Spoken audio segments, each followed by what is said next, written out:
नमस्कार, स्वागत है आप सभी का हमारो राजस्थान में। मैं हूं आपके साथ हर्षदा। जहाजपुर में जलझूलनी एकादशी पर बेवान पर हुई पत्थरबाजी घटना के 45 दिन बाद कार्रवाई नहीं होने से नाराज समग्र हिंदू समाज ने उपखंड अधिकारी हरिकेश मीणा को ज्ञापन दिया। ज्ञापन में बताया गया कि धार्मिक त्योहार जलझूलनी एकादशी के पर्व पर समुदाय विशेष ने साजिश के तहत पीताम्बर श्याम मंदिर के बेवान व धार्मिक यात्रा में शामिल लोगों पर हमला करने और जान से मारने की नियत से जामा मस्जिद से नुकीले पत्थरों से हमला किया।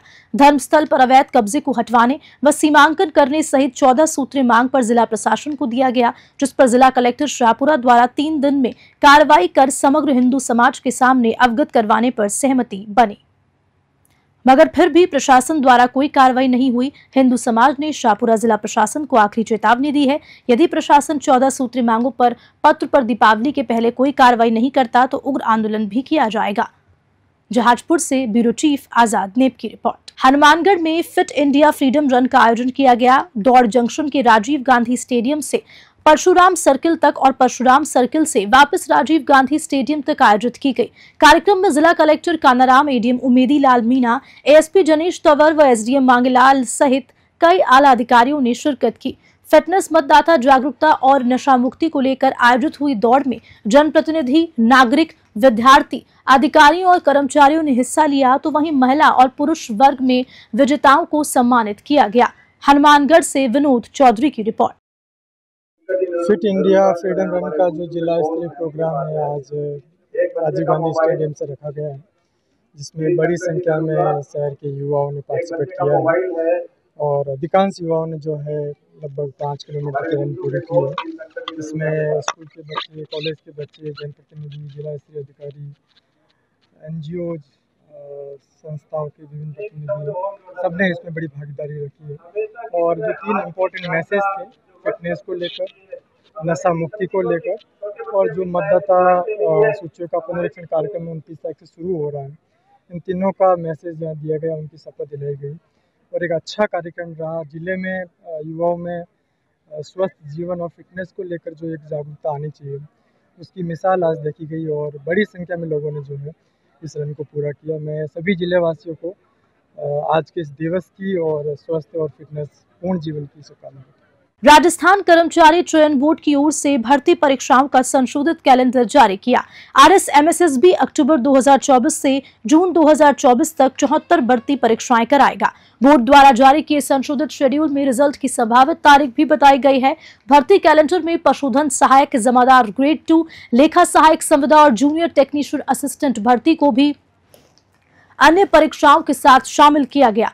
वहीं कंप्यूटर बेस्ड टेस्ट मोड की 2 भर्ती परीक्षाएं अब OMR मोड में होगी। एक भर्ती परीक्षा जो जनवरी में होने वाली थी, अब वो त्रुटिवश नवंबर में प्रस्तावित हो गई। इसमें सुधार कर फिर से उस भर्ती परीक्षा को जनवरी में करने का फैसला किया।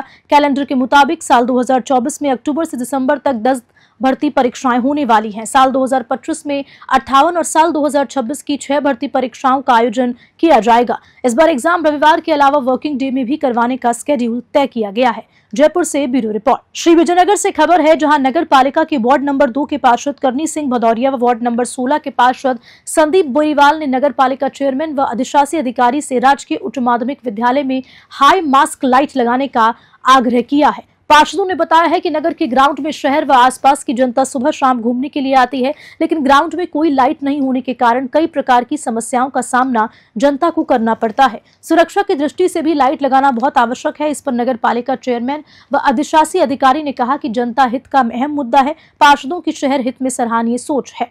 श्री विजयनगर से जय किशन की रिपोर्ट। श्री विजयनगर के अंदर हायर सेकेंडरी स्कूल है, जिसमें सबसे बड़ा ग्राउंड है।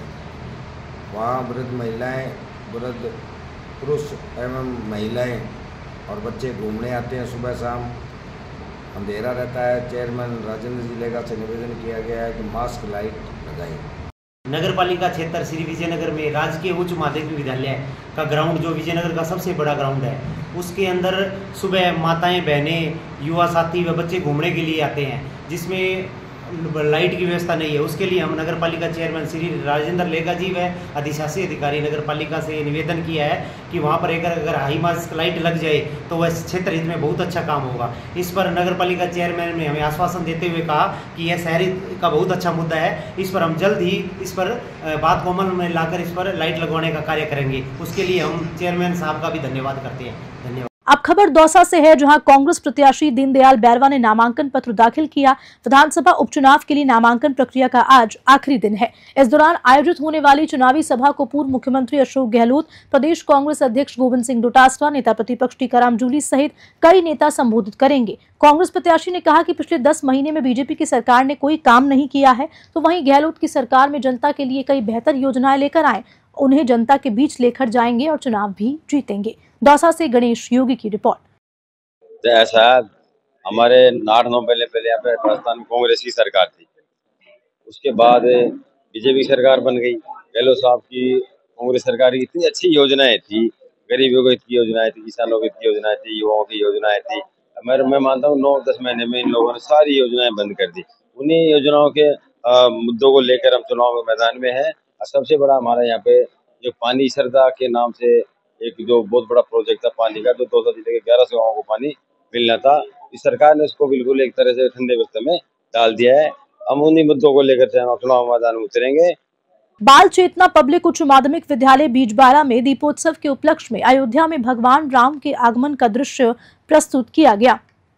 इसमें छोटे छोटे बच्चों ने भगवान श्री राम, छोटे भाई लक्ष्मण, माता सीता तथा श्री हनुमान जी की वेशभूषा धारण की। छोटे छोटे बच्चों की प्रस्तुति ने सभी को मंत्रमुग्ध कर दिया। प्रधानाचार्य सत्यनारायण सैनी ने प्रथम, द्वितीय, तृतीय स्थान पर आने वाले छात्र छात्राओं को बहुत शुभकामनाएं दी। इस मौके पर संचालक सूर्य प्रकाश ने दीपोत्सव पर अपने विचार प्रकट किए। संस्था प्रधान सत्यनारायण सैनी ने सभी को दीपावली की बधाइयां दी। बीजबाला से प्रदीप अरोड़ा की खास रिपोर्ट। राजकीय अस्पताल श्रीमाधोपुर का सीएमएचओ डॉक्टर विनय गहलोत ने औचक निरीक्षण किया। सीएमएचओ के औचक दौरे से अस्पताल कार्मिकों में हड़कंप सा मच गया। अस्पताल में व्याप्त समस्याओं को देखकर सीएमएचओ ने कार्मिक को जमकर फटकार लगाई। निरीक्षण के दौरान सफाई व्यवस्था संतोषजनक नहीं पाई गई। इसके अलावा बात करें तो काफी संख्या में कार्मिक अनुपस्थित मिले। डॉक्टर गहलोत ने चूहों द्वारा शव को कुतरने के मामले में भी संज्ञान लिया। साथ ही साथ डीप फ्रीज और मोर्चरी की व्यवस्था करवाने का आश्वासन दिया। ये सवाल उठता है कि ऐसे आकस्मिक दौरे क्यों होते हैं? क्या ये केवल तब होता है जब कोई आकस्मिक घटना हो जाती है?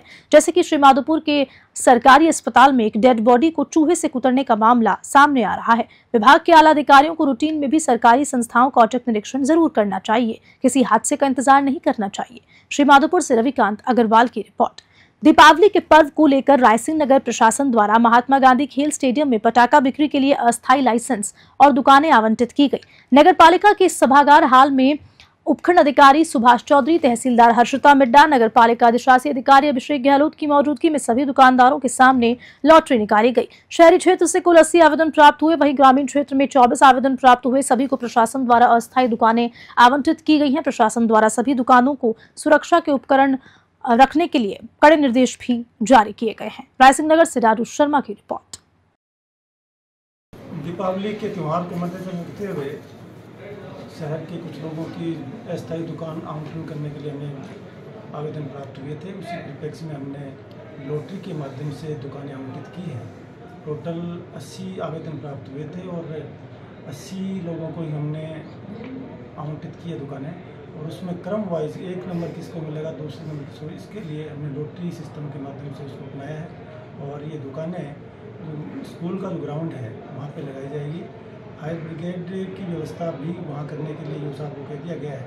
बाकी प्रत्येक जो आवेदक हैं जिसको अलॉटमेंट हुआ है वो मिट्टी की बाल्टी, पानी का वो कैन और इसके अलावा फायर ब्रिगेड की छोटी जो कहते हैं मशीन वो भी साथ में रखेगा और पूरी सावधानी इसमें बरती जाएगी। और टेम्परेरी कनेक्शन के लिए मैंने ईओ क्या कहते हैं ईओ साहब को और आईएन इलेक्ट्रिसिटी को निर्देशित किया गया है। ग्रामीण क्षेत्र से सर कितने आवेदन प्राप्त हुए? ग्रामीण क्षेत्र का अभी क्लियर है नहीं, वहाँ मुकलावा और संगेजा को ठीक है, शायद 13 है और एक शायद 6 है। एग्जैक्ट फिगर मुझे ध्यान नहीं है।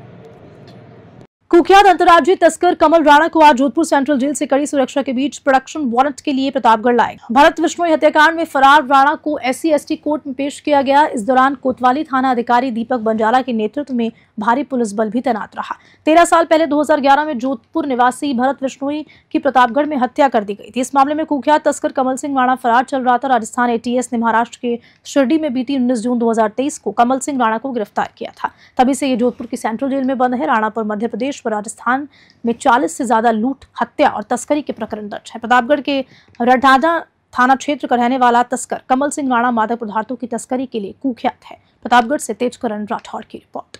अंतर्राष्ट्रीय पुष्कर पशु मेले का आयोजन दिवाली के बाद होने जा रहा है। मेला आगामी 2 नवंबर से 17 नवंबर तक चलेगा। तो वहीं 9 नवंबर को ध्वजारोहण के साथ पुष्कर पशु मेले की विधिवत शुरुआत होगी। ऐसे में अभी से ही पशु चिकित्सा विभाग ने तैयारियां शुरू कर दी है। विभाग के अतिरिक्त निर्देशक डॉक्टर अजय अरोड़ा ने शुक्रवार को पशु मेला क्षेत्र का दौरा कर व्यवस्थाओं का जायजा लिया।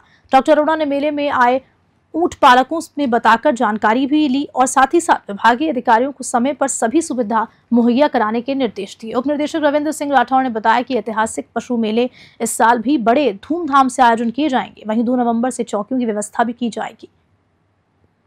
इस वर्ष पशुओं के स्वास्थ्य को लेकर किसी प्रकार की कोई कोताही नहीं बरती जाए। फिलहाल पशुओं के स्वास्थ्य को लेकर सरकार ने किसी प्रकार की गाइडलाइन जारी नहीं की है, लेकिन विभाग अपने स्तर पर मोबाइल वैन यूनिट द्वारा लगातार निगरानी भी कर रहा है।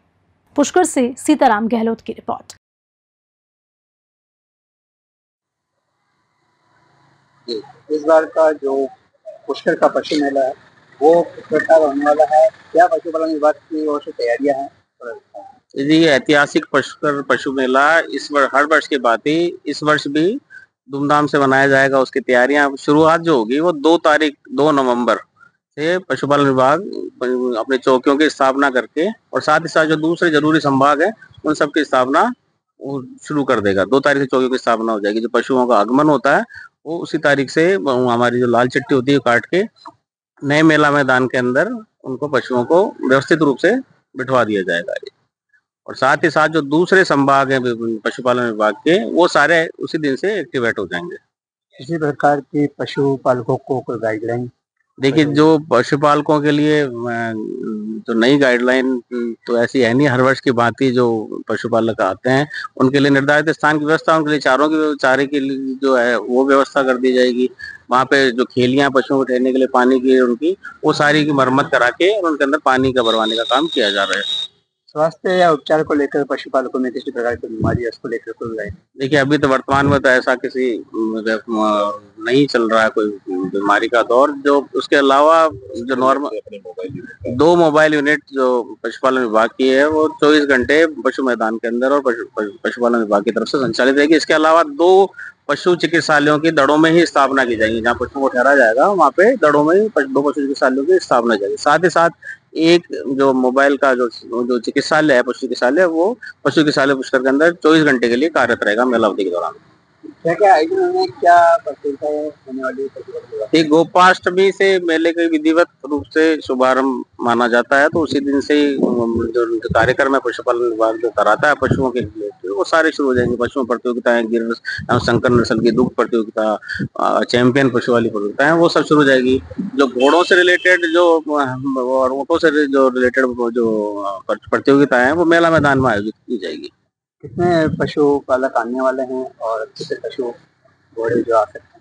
देखिए, अब मेजोरिटी तो आजकल घोड़े और ऊँटों का ही पशुओं का आगमन होता है पशु मेले के अंदर। पिछले 2-4 सालों से कभी कोरोना की कभी चौदह की वजह से पशु मेले का आयोजन नहीं हो पाया। एक बार इक्वान इंसेफेलाइटिस और ग्लैंडर्स की वजह से भी पशु मेले का आयोजन स्थगित रखा था। इस बार बढ़िया हमें उम्मीद है कि भाई इस बार पिछले वर्ष की तुलना में ज्यादा पशु इस बार आमद होगी। पशुपालन विभाग की ओर से किसी प्रकार का भी प्रतिबंध नहीं है? हाँ जी, पशुपालकों पे। हाँ जी, तो जो हर वर्ष की बात जिस प्रकार मेला भरता है तो उसी प्रकार का होगा। हाँ, क्या कुछ इसके अलावा कुछ पशुपालकों के लिए कुछ विशेष? देखिए, इस बार मेले के लिए जो पशुओं को ठहराने की जो व्यवस्था है उसके अंदर प्रशासन के साथ मिलकर कुछ नया करने की, कुछ सुधार करने की कोशिश की जा रही है। तो वो भी उसकी चल रही है रूपरेखा, उसका कार्यक्रम चल रहा है। वो उसका जैसे ही हो जाएगा पूरा आपको अवगत करा देंगे। आपका परिचय?